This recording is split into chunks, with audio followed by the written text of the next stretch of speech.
పేద పిల్లలు పెద్ద చదువులు ఐబీ విధానంలో విద్యాబోధన. మనసుంటే మార్గం ఉంటుంది.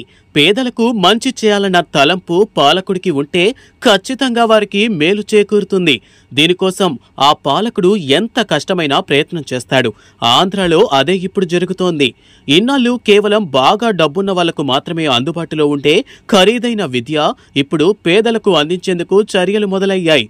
ఇప్పటికే ప్రభుత్వ స్కూళ్లలో ఆంగ్ల మాధ్యమాన్ని ప్రారంభించిన ఆంధ్రప్రదేశ్ ప్రభుత్వం ఇప్పుడు దేశంలో ఎక్కడా లేని విధంగా ప్రభుత్వ స్కూళ్లలో ఇంటర్నేషనల్ బకలారియేట్ సిలబస్ ను అమలు చేస్తున్నారు. ఐబీ సిలబస్ అమలుపై ఏపీ ప్రభుత్వంతో ఐబీ ప్రతినిధులు ఒప్పందం చేసుకున్నారు. దీంతో మన ప్రభుత్వ విద్యార్థులు ప్రపంచ స్థాయిలో పోటీపడి తమ మేధా పటిమను నిరూపించుకోనున్నారు.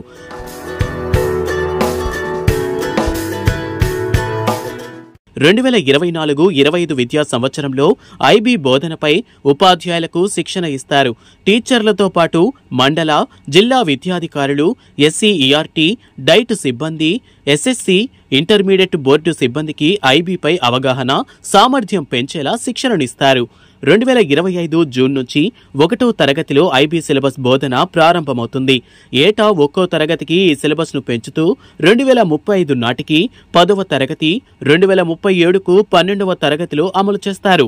పరీక్షల అనంతరం ఐబీ బోర్డు, ఏపీఎస్సీఈఆర్టీ ఉమ్మడిగా సర్టిఫికెట్ను ప్రదానం చేస్తాయి. ఈ సర్టిఫికెట్కు అంతర్జాతీయంగా గుర్తింపు సైతం ఉంటుంది. ఐబీ విద్య ప్రపంచంలోనే అత్యుత్తమ బోధన పద్ధతిగా గుర్తింపు పొందింది.